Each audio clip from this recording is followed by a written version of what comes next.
Okay, so I finished my first book of the year. It was In 5 Years, and ow, this hurt. I thought this was going to be a romance. You could argue that it is, but it is more of a friendship focused book. Like, the love focused in it is friendship, and that hurt so much more than I thought it would.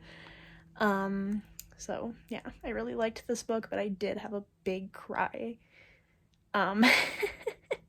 Ouch.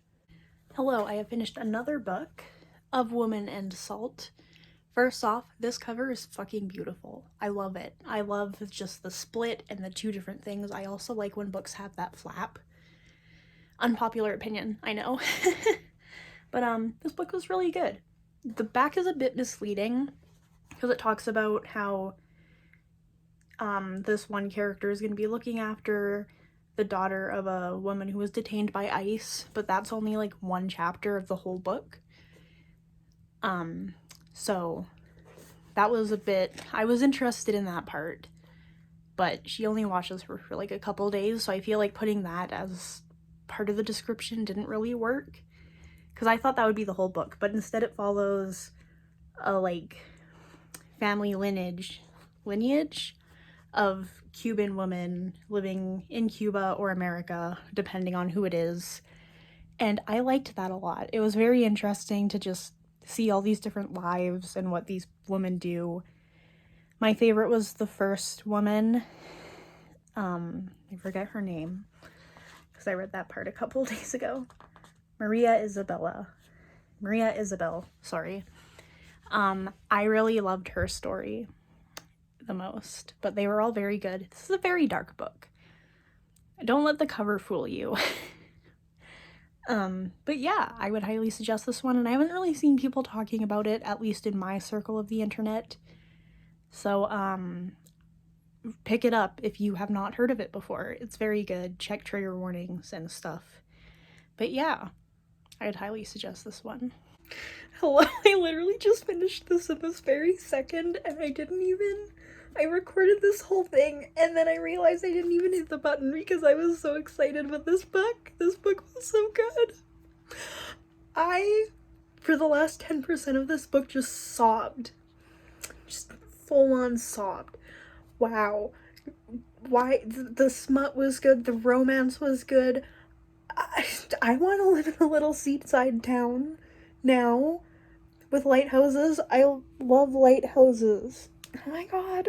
This is like the first time I haven't cried in the last like 18 minutes or so. Oh, this smut-filled, cheesy romance should not have made me cry that much, but here we are. Highly suggest this book. Oh my god. Wow. I miss my boyfriend. So I just finished Forever Interrupted. It is book number 4, I believe, and it was okay. I was so excited for this book. I thought it was going to destroy me. I cried a little bit at the start, mostly because I was still feeling the emotions from It Happened One Summer, and then I just didn't really care until there was a sad letter from an old man, and then the old man was sad, and I was sad because old people make me sad. So, yeah, the writing wasn't as good as I thought it would be, especially because, like, Evelyn Hugo was glorious, and this was not. So the writing was not what I thought it would be. I didn't really care for the characters. So if you don't know what this book's about, it's about a girl whose husband dies 9 days after they're married. I didn't care about him. I didn't care about her. I only cared about the old man at the library.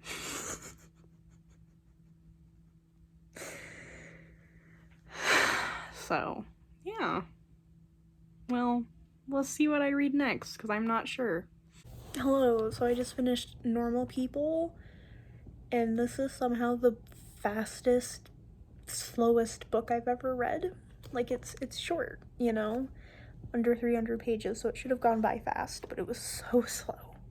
Somehow I only took 3 days to read this, but it felt like I was reading it for 5, so I was genuinely shocked when I saw my start date compared to my end date. Yeah, I don't know. This book, for some reason, also reminded me of Eleanor and Park, and we won't get into that book, but I don't know why it reminded me of it. They're not really similar. Maybe the writing, I don't know. I did get used to there not being quotation marks. And yeah, this book is for sad bitches, I guess. But also don't read it if you're in the middle of a breakdown. Probably not the smartest choice. But, you know. Fridge is making weird noises, sorry. Yeah. So, I don't really know what else to say about that, but yeah. So I finished Maybe in Another Life. I liked this book a lot more than I liked Forever Interrupted. So that was good. This book follows Hannah in 2 storylines stemming from the same night. So she moves back to LA after living in New York for a while. In New York, she found out her boyfriend was a married man, and there was some stupid points in this book where she's like, oh, I should have known. How could I have been so stupid? I should have known, even though, like, there was no reason for her to know that he was married. So that was probably the most annoying part of this book. Was even her friend was like, I knew he was married. No, you didn't, Gabby. Shut up. Here is a rant I sent my boyfriend. Enjoy. Also, I'm sorry, but as my boyfriend, you now have to suffer through me ranting about books. I like this book. I'm enjoying it. The cinnamon bun thing is a bit weird now that I'm, like, thinking about it. But also, in the beginning of the book, Hannah is leaving New York because, like, there's just nothing there for her anymore. She's moving back to LA, as I said. And, she had a boyfriend in New York named Michael. And Michael was a married man. But she didn't know that. And she's, like, whenever she tells people this story, like, yeah, like, you know, he was married and I didn't know, but I should have known. Like, how should you have known, Hannah? How should you have known? He didn't have a ring. You said yourself he didn't have a tan line. So there's no way you would have known if he had a ring. Like, there was no evidence for her that she should have known this man was married and had 2 kids. And every time she tells this story, she's like, I really should have known, so, like, it's my fault. No! The fuck, Hannah? It's not. It's literally his fault. What are you doing? What are you talking about? And her friend was even like, yeah, you should have known. Like, it was so obvious to me. How? How was it obvious, Gabby? She doesn't tell us. She's just like, you should have known, dude. It was pretty obvious. Like, what the fuck? Bro, your husband's cheating on you, Gabby.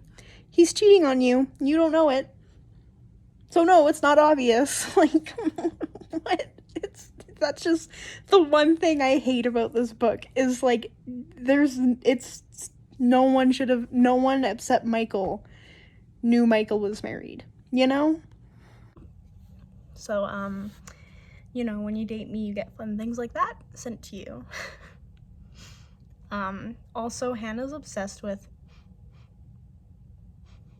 Sorry, that smelled like wet paint. Okay. Anyways, Hannah's obsessed with cinnamon buns. Like, what in the Wattpad? Is this a Wattpad novel? I don't understand. There's a W on the side, so maybe, you know? But, those are the kind of 2 problems I had with this.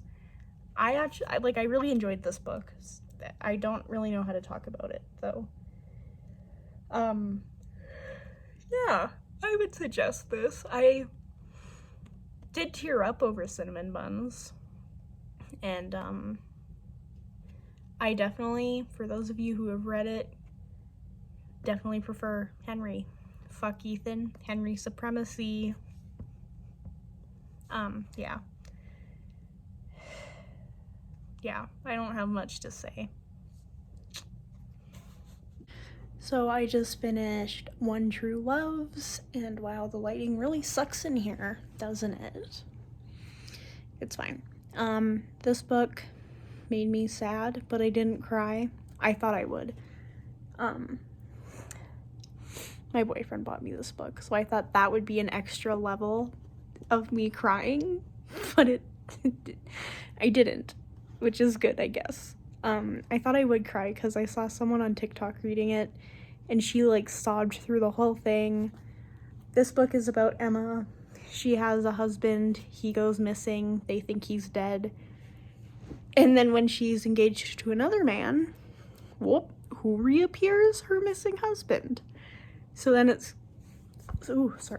kind of Emma going through the ropes of, oh my gosh, like, am I gonna get back together with my husband, or am I gonna get married to this new guy? And, if I was in Emma's position, I would simply pass away. I'm not good at making decisions. Oh man. I was so stressed through the whole book, because it's like, I don't know what I would do. I would just die. The stress would kill me. I'd have a heart attack. So, yeah. That's the third Taylor Jenkins Reid book I have read this month. I was gonna try and read all of her earlier stuff, like before Daisy Jones and the Six / Evelyn Hugo, but I don't have After I Do, and I'm probably not getting it before this month is up. So, I probably won't be reading that one. But I'll try. We'll see. I'll read it at some point this year. That's my goal, to read all of her books. So, yeah. Okay, I have finished book 8 of the year, The Whisper Man, and as you can see, it's all tabbed because I am doing a review for this book on my other channel that I run with my best friend called The Book Buddies. You can find the link below, but I'll give you a little quick thing because we are going to be discussing it on that channel. This book was really good. I'm not really into horror, don't read a lot of it, but wow. I've never actually read a horror book that scared me as much as this one has. I got so many goosebumps. It was terrifying, so I would highly suggest this book for anyone who just wants a good scare. Wow. I almost cried a few times too, so that was fun. But yeah, book 8. Hello, so it's me again. This time I don't have a book to hold up because I read it on Libby. I finished Colleen Hoover's It Ends With Us, which we should all be familiar with by now. It's blowing up on the internet. It was better than I thought it would be. It's about a girl named Lily who's in an abusive relationship with a guy named Ryle. That's a very important plot point because that's like the whole plot. But it's interesting seeing from what little of her other books I've read and now this one, because I've read a few scenes from some of her other books but never a full book. It's very weird seeing the disconnect of Ryle is this abusive asshole that we're not supposed to root for, but her other books, like, she had to fucking edit a sex scene to make it less of a rape scene, you know? And that's not her only scene like that. There's more scenes that are just, there's one I've read where the girl literally says, no, I don't want you to do anything to me, and then the guy fucks her. You know, like, it's weird that Colleen wrote this book saying, hey, like, here's a PSA for abusive relationships and how you can end the cycle of abuse, but it might be hard and you're gonna blame yourself and all this stuff. It's very important. It's very good that a book like this is blowing up, but also people don't have reading skills, so they like Ryle. Even though he literally says he would beg his daughter to leave someone if she was treating him like he treated Lily. Okay, boy. I mean, readers. But, you know, so she writes this book with this character who's like, he's supposed to be abusive, we're supposed to hate him. But then she also writes books where, oh, here's this guy we're supposed to like, and sure, he's damaged, and like, a little toxic, but we're supposed to like him. But, you know, then he has sex with a girl, and the sex is actually just rape, and it's so bad that Colleen has to change it in new publications of the book because it was so bad. But we're supposed to like those guys, you know? I just found that interesting. It's weird. There's a very big disconnect between those two. And that's like books like After or whatever, you know, like y'all can read It Ends With Us and be like, this is an abusive relationship. Well, those of you with brain cells can be like, it's an abusive relationship. We're not supposed to want them together. But then like books like After, where Hardin is the same, just less like physically abusive. I think that's the problem. People don't recognize things that aren't physical abuse, but you know, like Hardin Scott's less physically abusive, so you're like, no, it's fine, he's just a little damaged, he gets over it. But like Ryle starts getting better, and then he just does it again, you know? It's very interesting how the internet or like media treats abusers and like romantic love interests who are hidden abusers. So I am happy I read this book. I didn't like a lot of it, I'll be honest. I did give it 3 stars because the ending really hit hard when Lily decides, no, I need to divorce Ryle and stop the cycle of abuse. It ends with me. I do wish the last chapter and epilogue didn't exist. I wish the book ended right when she was telling her kid, it ends with us, in the hospital after she gave birth. And I didn't like that her like flashback scenes were letters she wrote to Ellen DeGeneres, because it just kind of made it cheesier, and I really didn't care. And also it felt like it was a point of view scene, you know? It didn't feel like someone was writing letters. It felt like someone on Wattpad was writing a book kind of thing, you know? It wasn't a letter, it was like someone's writing a book. So I wish it had just been flashbacks. Like every other chapter, every couple chapters was a flashback in like third person, or like Lily's point of view, first person. But I just feel like that didn't really work out as well as I thought it would. She names her daughter's middle name is Dory because she loves Ellen so much. Ooh, I mean, there was this motif of like, just keep swimming because she likes Ellen so much, and she has to just keep swimming through like having an abusive father and then having an abusive husband. But it was still like, really, you're naming your daughter Dory after a fish? So I don't know. But yeah, that's the 9th book I've read this year. So that's fun.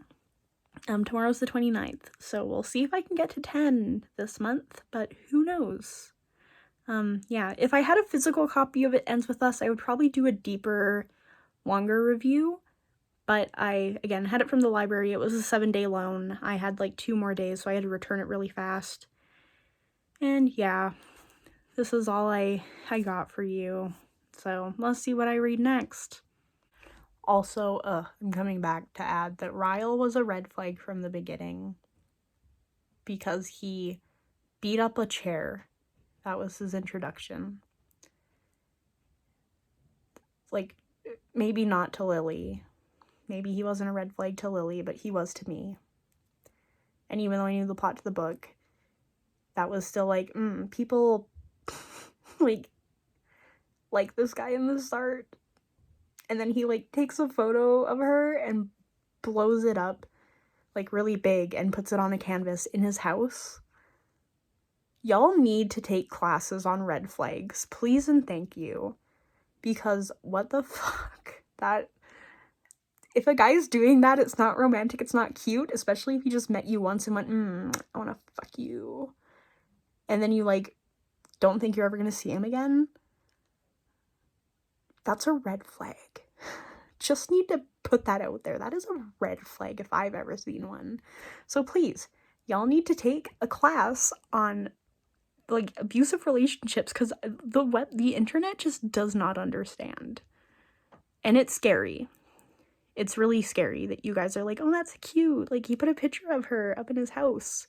Or for, like, The Hating Game, which I'm never gonna read, but I know enough about to be like, he paints a wall the color of her eyes because he's so obsessed with her, and it's supposed to be cute. Like, that's a red flag, too.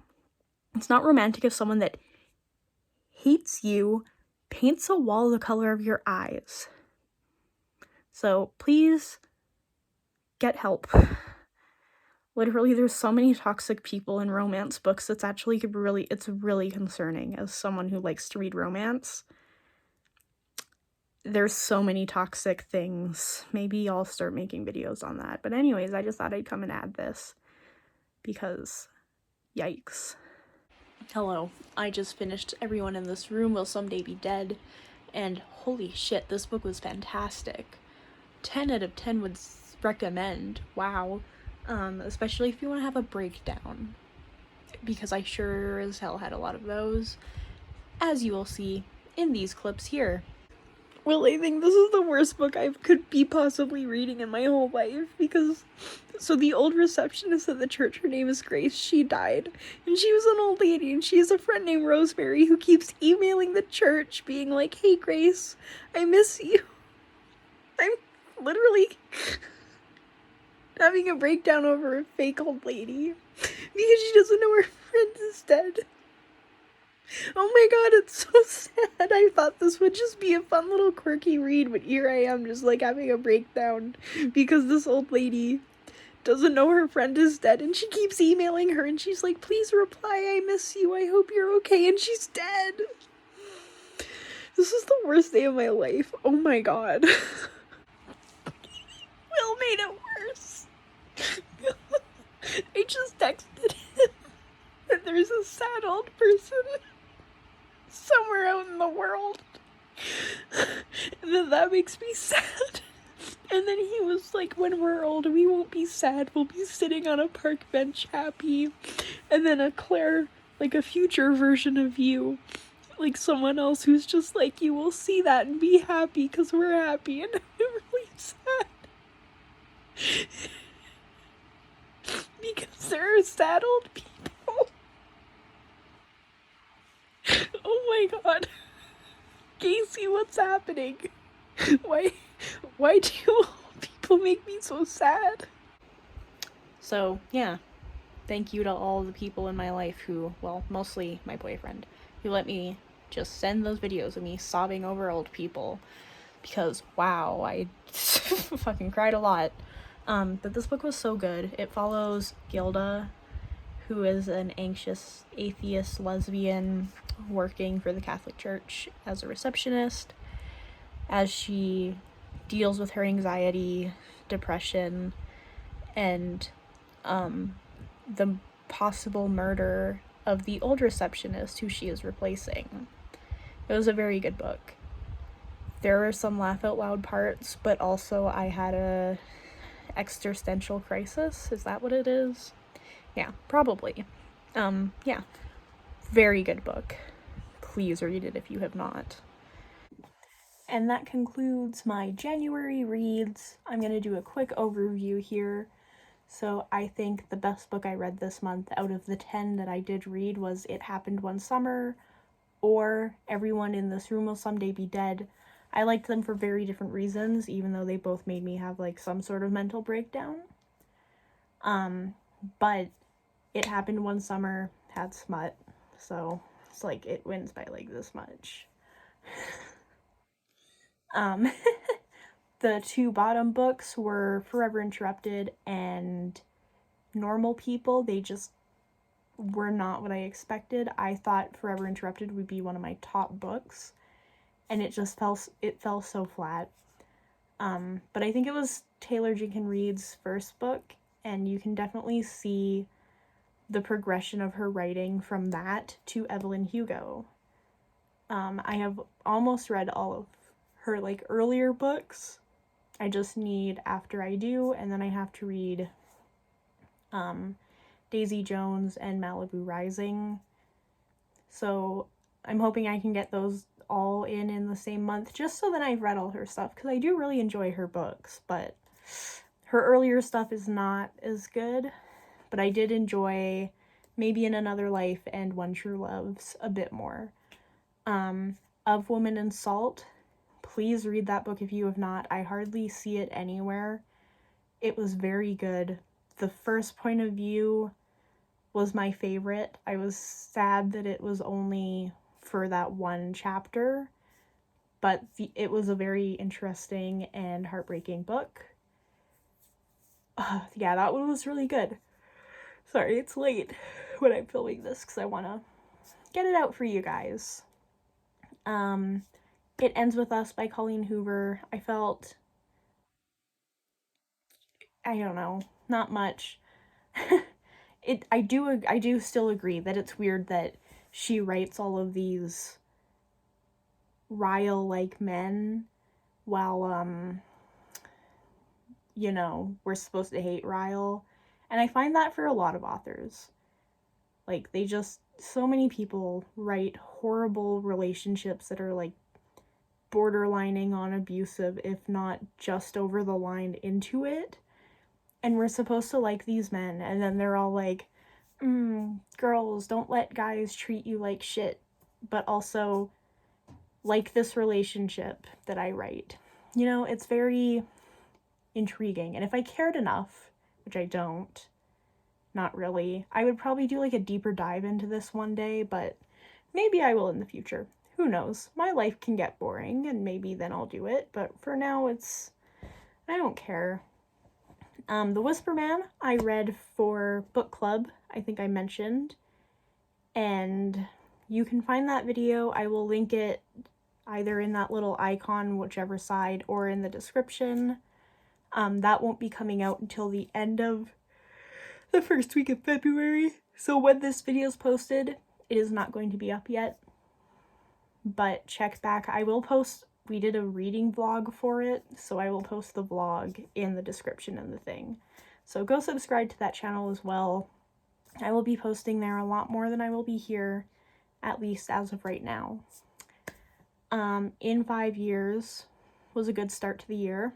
That book surprised me. I thought it was going to be a romance, a sad one, but it wasn't. It was more of a friendship book, so I really liked that. I do miss that book. I want to make my friends read it. And yeah, I think I've briefly mentioned all 10 books here. Jeez Louise, I'm sorry. Don't have much else to say.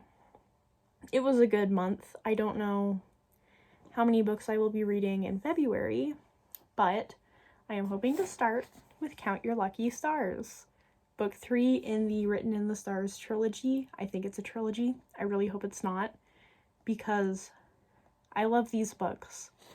Sure, they have all kind of had some weird piss-related content. Hopefully not this one. But book 2 really had, like, did we need that scene? I don't know, but, you know. So I'm very excited for this book. And I have a couple other romances for February, because I'm still staying at my grandma's, so I don't have as many as my other books. So we'll see what I end up reading. I don't know how long I'm gonna be here for, so, you know, I gotta pace myself with reading. I'm using Libby a lot more. But yeah. I guess this is it. I don't have much else to say. I hope you enjoyed the video, and I hope that you like the books I read.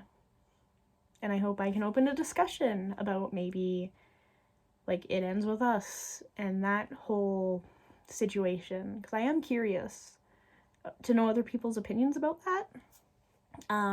But yeah.